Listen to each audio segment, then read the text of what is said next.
सच्चाई बहन जी, वाल्मीकि जिसने रामायण लिखी थी उससे पहले वो लोगों को लूटता था, मारता था, खसोड़ता था, बुरा भला कहता था, गालियां निकालता था। और नारद जी से जब उसका परिचय हुआ और उसके बाद उसने सारी बुराइयां त्याग दी और समाज में एक सभ्य व्यक्ति, साधु संत महात्मा की तरह रहने लगा। अब लोगों को तो नहीं पता था ना कि एकदम से ये चेंज हो गया होगा, ये बदल हो गया होगा, इसके जीवन में क्या कोई घटना घटी है। लोग तो ये कहेंगे नहीं नहीं, अरे भाई उसके पास नहीं जाना, उधर जंगल में नहीं जाना, वहाँ डाकू रहता है, बड़ा खूंखार है। बहन जी, ये भक्ति मार्ग परमात्मा ने बताया पल पल अपने आप को परिवर्तित करने का है। कब किस भगत के अंदर क्या परमात्मा भाव पैदा कर दे, क्या उसको वो गुण दे दे, कौन सा श्रृंगार उसके ऊपर लागू कर दे, कुछ कहा नहीं जा सकता। हो सकता है रण सिंह भगत जी के कल तक ये कमेंट्स थे जो आपने मुझे भेजे हैं। हो सकता है रात को उसे परमात्मा ने प्रेरणा की हो, उसके अंदर उसकी भक्ति के प्रतिफल में कोई बदलाव आया हो, कोई चेंजेज आया हो, सुबह उसके भाव इतने अच्छे हो गए। तो हमें बहन जी उन अच्छे भावों की हमारे को कदर करनी चाहिए, ना कि हमने उसकी पिछली बुराइयों को, उसकी पिछली बातों को देख के इस प्रकार से उसमें दोष पैदा करना चाहिए। हाँ, यदि वर्तमान में भी वो वैसा ही है और पहले भी वैसा ही था, फिर तो लोगों को आगाह करना जरूरी है। लेकिन वर्तमान में यदि कोई सही रास्ते पे चलने का निर्णय ले रहा है, लोगों को भी उसी रास्ते पे चलने की सलाह दे रहा है, तो हमने उसका स्वागत करना चाहिए। उसकी पिछली बातों को नहीं मतलब लेके कोई जो है मन में दोष या कोई बखेड़ा करना चाहिए। दास की तो यही राय है बहन जी। बाकी तो देखो, ये समय वर्तमान का है ना, ये किसी को समझाने का या सलाह देने का नहीं है।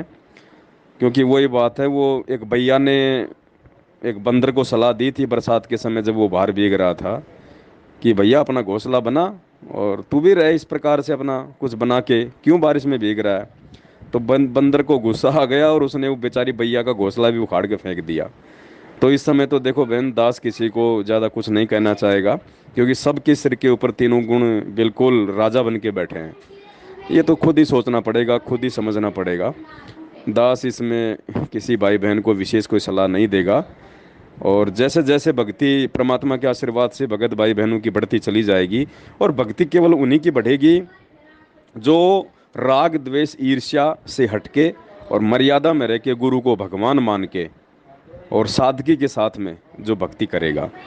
बाकी टोरे में रहने वाले, अपने आप को अहंकारी समझने वाले या अन्य प्रकार से छलबल के साथ में भक्ति करने वाले इस भक्ति मार्ग में आगे नहीं बढ़ेंगे। उनकी हालत परमात्मा ने चंदन के पेड़ से लिपटे हुए सांप की तरह बताई है कि जैसे सर्व चंदन लिपटाई तन भया शीतल, पर जहर नहीं जाई। जैसे चंदन का पेड़ होता है, बहुत शीतल होता है, सांप उससे लिपट जाता है गर्मियों के समय में, और उससे लिपट के वो ऐसा लगता है बिल्कुल शीतल। देखने वाला समझेगा इसने जहर छोड़ना त्याग दिया, बिल्कुल साधु बन गया। और जैसे ही वो चंदन के पेड़ से दूर होता है, तुरंत वैसे फन उठा के डंक मारता है। तो ये समय बड़ा क्रिटिकल है भगत समाज के अंदर।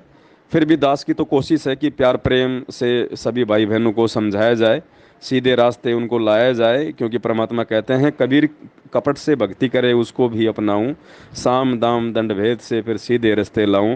तो परमेश्वर ने जो स्वयं का जो काम था वो वर्तमान में हम सत्सेवक भाई बहनों को दे दिया है। तो हमारा तो प्रयास यही है कि सबसे पहले तो हम जो साध संगति का लोगो है उस लोगो को हम अपनी अपनी सोशल मीडिया के प्लेटफॉर्म पे लगाएं, अपने अपनी व्हाट्सएप की, फेसबुक की डीपी पे लगाएं। लोगो लगाना कोई अहंकार का प्रतीक नहीं है। और ऐसा नहीं है कि जिसने लोगो लगा लिए वो सारे संत महात्मा और साधु हैं, ऐसा भी नहीं है बहन जी। और ये भी नहीं है कि यदि आपके अंदर भक्ति की वो गुण नहीं है तो आप लोगो भी ना लगाओ, ऐसा भी नहीं है। यदि हम किसी चीज़ के ऊपर सोचेंगे नहीं, विचार करेंगे नहीं, हम उस दिशा में चलने का प्रयास करेंगे नहीं, तो भगत जी हम वैसा कैसे बनेंगे। अब बच्चा जो है, बच्चे की इच्छा है, उसके माँ बाप की इच्छा है कि इसको डॉक्टर बनाया जाए।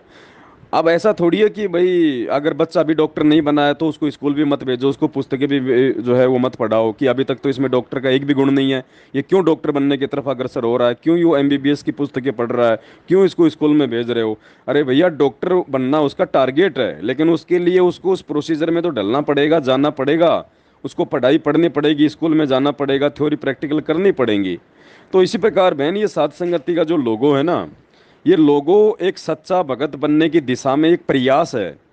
और हम ये सोचें कि नहीं नहीं, मेरे अंदर तो साधुता भी नहीं है, सहनशीलता भी नहीं है, उस भगत ने अपनी व्हाट्सएप पे लोगो लगा रखा और वो तो ऐसे उल्टे सीधे कमेंट्स करता है तो मैं भी हटा दूं, ये तो उस हटाने वाले की अपनी कमजोरी है। दूसरे की गलतियों को देख के और उन चीज़ों को अपने ऊपर लागू करना, ये तो महामूर्खता है, महागलती है। ये तो लोगों में क्या है ऐसा, लोगों में एक प्रतीक है कि आप साध संगति से जुड़े हुए हैं। साध संगति क्या है, मैनेजमेंट से आपको अलग करेगी वो।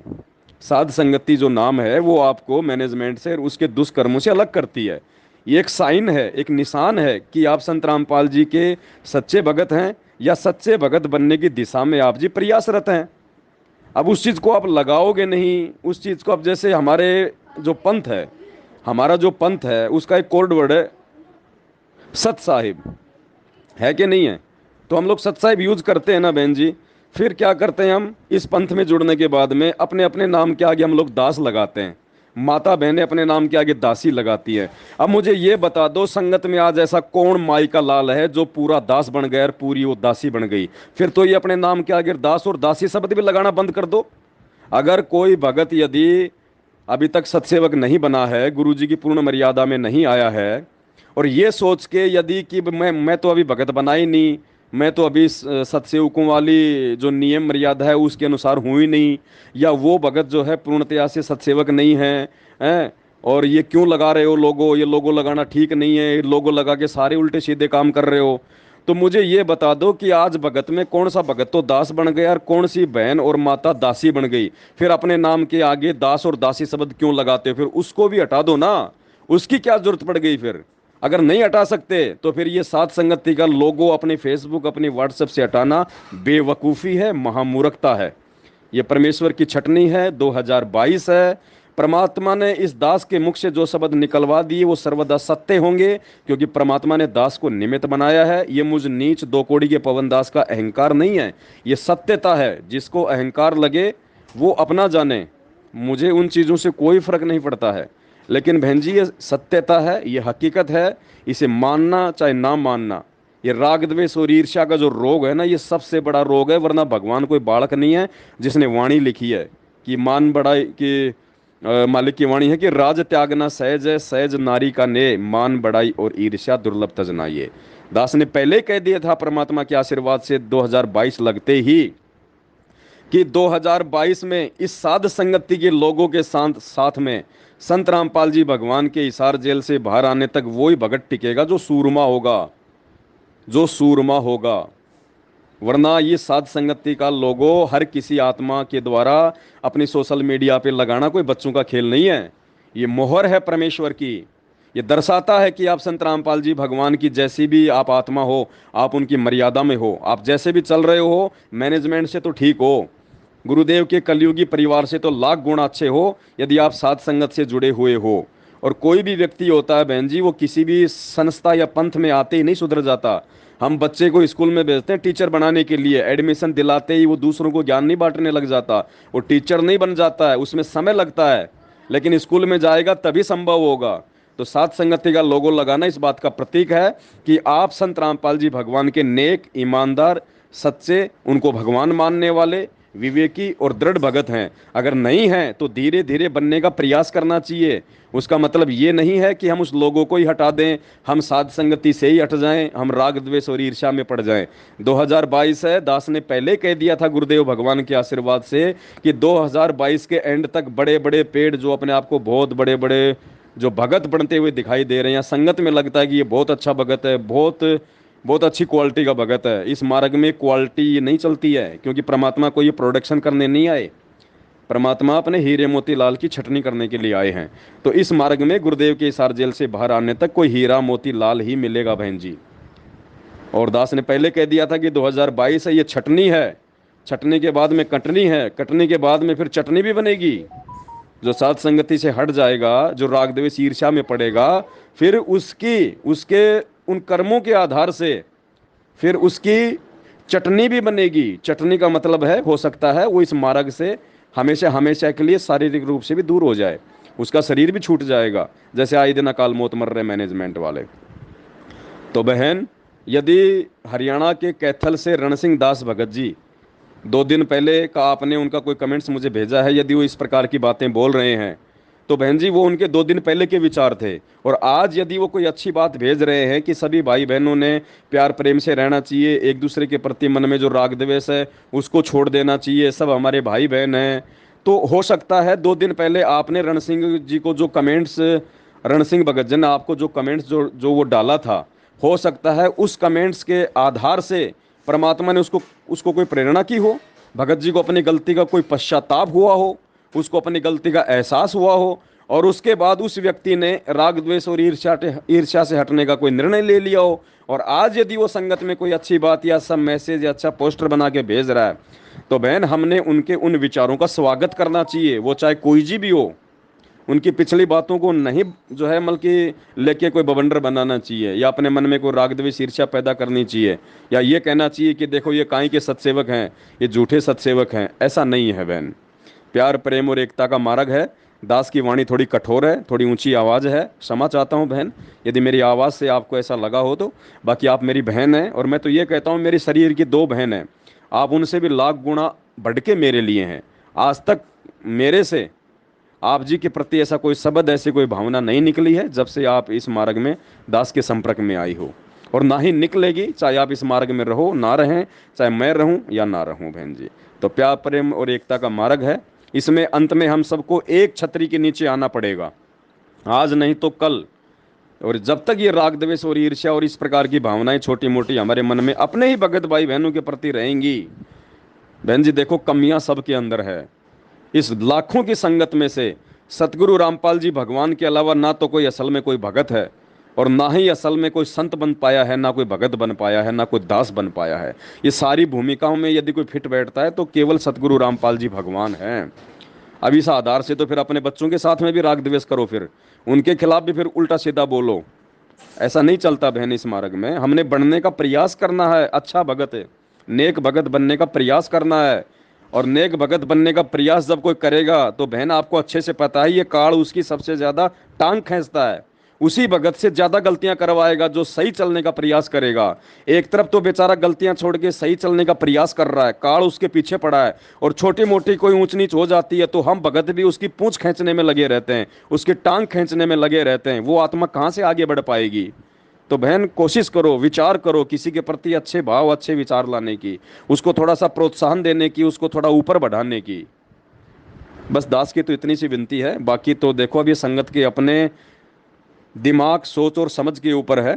27 साल से भगवान समझा गया, जब उनकी बातों से कोई नहीं समझ पाया तो 7 साल से दास समझा रहा है, मेरी बातों का किस पे असर हो जाएगा। लेकिन असर उस पे होगा जो अधिकारी होगा, जिसको वास्तव में इसी जन्म में इसी शरीर में गुरुदेव भगवान के रहते सहते सतलोक जाना है। वो आत्मा इन चीज़ों को नीची गर्दन करके और ज्ञान आधार से सोच विचार करके स्वीकार करेंगी। अन्यथा बहन जी ये काल भगवान का लोक है, बहुत बड़ा बाड़ा है, 84 लाख प्रकार की योनियां हैं, गोते खाते रहो, फिर दूसरी योनि लेते रहो, आते रहो जाते रहो, अरहट का कुआं का जो है वो डंफड़ बनते रहो। परमात्मा को कोई दिक्कत नहीं है, कोई समस्या नहीं है परमात्मा को। गुरुदेव कहते हैं कि मैं जब इस पृथ्वी पे आता हूँ संत रूप में ज्ञान देता हूँ, अगर एक आत्मा भी मेरे ज्ञान को सही प्रकार से समझ के अगर तन मन से सतलोक जाने के लिए तैयार हो जाती है तो मेरा मिशन सक्सेस हो जाता है। मुझे उन लाखों की भीड़ से कोई मतलब नहीं होता। परमात्मा कहते हैं अकलमंद एक गणा और बिना अकल के लाख।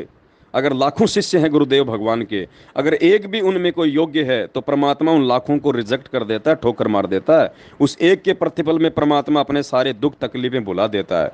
तो कोशिश करो प्यार प्रेम और संयम के साथ में इस मार्ग में हम आगे बढ़े। अरे ये राग द्वेष ईर्ष्या, ये उल्टी कुकर्म, गाली गलोच, मार पीट, राजनीति, आरक्षणबाजी, लूटपाट, ये तो मैनेजमेंट ने खूब कर रखी है, ये तो उन्होंने खूब कर रखी है बहन जी। अब सात संगति से कोई जुड़ेगा तो एकदम से कोई साधु नहीं बन जाएगा, समय लगता है उसको बहन जी। सात संगति का मतलब ही है अपने आप को शुद्ध करना, ये एक मशीन है ये अपने आप को शुद्ध करने की। भाई बहनों के संपर्क में आएगा, सात संगतियों में आएगा, वीडियो देखेगा, सुनेगा, एक दूसरे के आचार विचार से परिचित होगा तो अपने आप में बदलाव लाने की कोशिश करेगा। वो सात संगति में आते ही महात्मा नहीं बन जाएगा। तो हमने भी थोड़ा संयम रखना चाहिए, किसी के भी किसी बात को लेके कोई कमेंट्स करने से पहले, उसके विचारों से किसी दूसरे को अवगत कराने से पहले। अब आपने मुझे उनका कमेंट्स उठा के मुझे डाला, अब आप ये क्या साबित करना चाहती हैं? मुझे क्या बताना चाहती हैं बताओ आप? क्या मुझे पता नहीं है इन सब बातों का? मैं तो खुद आधा अधूरा हूँ। मैं कब कह रहा हूँ कि मैं पवन दास में पूरा भगत हूँ? मैं तो सबसे बड़ा नीच हूँ, सबसे बड़ा नालायक हूँ। मैं तो भगत बनने का प्रयास कर रहा हूँ। मैं तो कोशिश करता हूँ कि भगवान दास को भगत बनाओ। मैं तो भगत भी नहीं हूँ भाई। तो बहन जी, हमने, मालिक कहते हैं ना कि बुरा जो देखण में चलिया और बुरा ना मिलिया कोई, जो मन खोजे आपना तो मेरे से बुरा ना कोई। दास की तो वो स्थिति है बहन जी। बाकी जो दास जो वीडियो बना बना के लाइव आके जो भोगता रहता है ना, ये तो परमात्मा ने एक ड्यूटी लगा रखी है बहन जी। बस वो ड्यूटी निभा रहा हूँ, और मैं भी एक अच्छा भगत बनने का प्रयास कर रहा हूँ। और आप भी प्रयास करो एक अच्छे साधक बनने की। आपस में भगत भाई बहनों का सपोर्ट करना, पक्ष विपक्ष करना। वो भगत भाई बहन वो नहीं लेके जाएंगे सतलोक। वो नहीं कोई सहारा दे सकते इस भक्ति मार्ग में जहाँ पे अध्यात्म की बात आएगी। वहाँ तो आपके अपने शुभ कर्म, आपकी अपनी सोच और आपकी अपनी भक्ति ही काम आएगी। वो भाई बंधु काम नहीं आएंगे। थोड़ा विचार करना बहन इन सब बातों पे। सत साहिब, मैं आपका नाम इस ऑडियो में इसलिए नहीं ले रहा, मैं नहीं चाहता कि किसी भी प्रकार से आपके दिल को कोई चोट पहुंचे, वरना ये समय ऐसा ही चल रहा है। वरना फिर आप उधर से चार बातें बोलोगी, कोई फायदा नहीं इन सब बातों का। तो समझदार को संकेत ही काफी होता है। बंदी छोड़, सतगुरु रामपाल जी भगवान की जय हो।